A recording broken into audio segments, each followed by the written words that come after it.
Here's the latest audio research news from the transmitter. Switching neural code may solve ongoing face recognition debate. By Holly Barker. Face-selective neurons in the macaque visual cortex dynamically change their tuning properties, according to a study published last month in Nature. The findings suggest that artificial neural networks, which are stably tuned, may not fully model visual systems in primates. Neurons in the infratemporal cortex initially respond to both faces and inanimate objects, the study found. But then those cells switch to respond to specific facial features, including inter-eye distance and hair color. That switch likely corresponds to a shift from the brain recognizing the presence of a face to gauging what that face looks like, according to the study investigators. This shift is a phenomenon that has never been characterized before, says Laura Williams, assistant professor of psychology at Stanford University, who was not involved in the work. We need to rethink how neurons code information. Conflicting evidence has fueled a debate in face perception research. On the one hand, the visual cortex contains clusters of highly selective neurons, known as face patches, indicating that the region uses specialized mechanisms for face processing. And stimulating face-selective brain areas in primates, including humans, distorts the perception of faces but not of non-face objects. Yet, other studies suggest that the neurons employ a general code to respond to a range of visual features. The new paper offers a potential solution to solve this controversy, says Shahab Bakhtiari, assistant professor of psychology at the Université de Montréal, who did not take part in the study. The two theories were looking at the same thing but at different time points. Neurons in the infratemporal cortex initially use a general code, then switch to a face-specific code in a matter of milliseconds, the new study found. By contrast, convolutional neural networks, image processing algorithms that attempt to model visual pathways, use a non-specific approach for facial recognition. I think it's very interesting to find that, actually, the brain is not doing a simple convolutional neural network. It is doing something much more interesting, says study investigator Doris Dow, professor of neuroscience at the University of California, Berkeley, and chief scientist of Astera Neuro. A code that changes over time could provide a new model for AI systems, she says.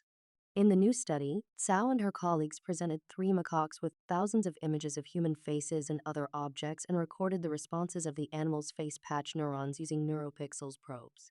When macaques see a face, the face patch neurons immediately respond to broad features that are not unique to faces, such as roundness, the recordings revealed.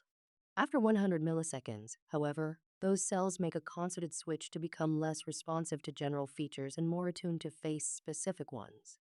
That suppression of low-level features at later time points might reduce the initial high firing rate of face cells to save bandwidth, allowing neurons to start coding differences among high-level features, says study investigator Yulin Shai, a graduate student in Tsao's former lab at Caltech.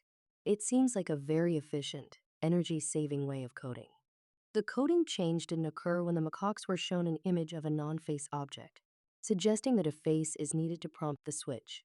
Identifying that process, known as stimulus gating, is clearly an advance in our understanding of vision networks, says Johannes Fahrenfurt, assistant professor of cognitive psychology at the Vrije University Amsterdam, who was not involved in the work.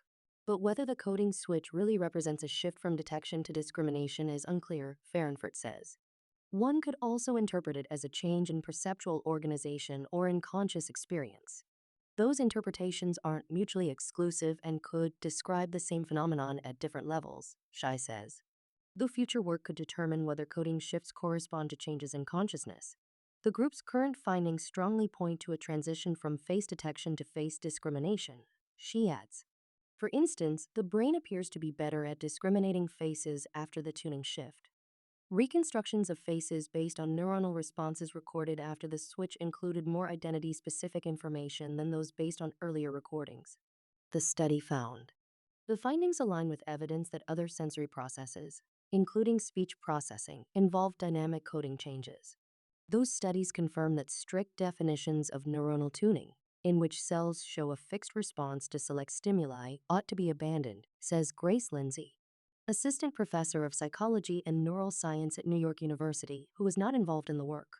These are complex dynamic systems, and the relationship between the neural response and stimulus is not going to be scaling along a single dimension. Tsao and her team are now investigating whether local circuits or top-down processing drive the coding change, she says, adding that initial findings point to the former. But they don't have clinching evidence. Another direction Shai says they hope to explore is determining how changes in tuning properties affect a monkey's experience. Rather than reconstructing images based on neuronal responses, she says they can train macaques to report when they spot a face by pointing to its key features. That way, the group can investigate whether tuning switches occur when people mistakenly see a face in a piece of burnt toast or an electrical outlet, Cao says. The very strong prediction here is that when you see it as a face, this code change will happen. This audio was created using artificial intelligence. Stay up to date with the latest neuroscience news and perspectives at thetransmitter.org. Follow audio research news on Spotify, YouTube, or wherever you get your podcasts.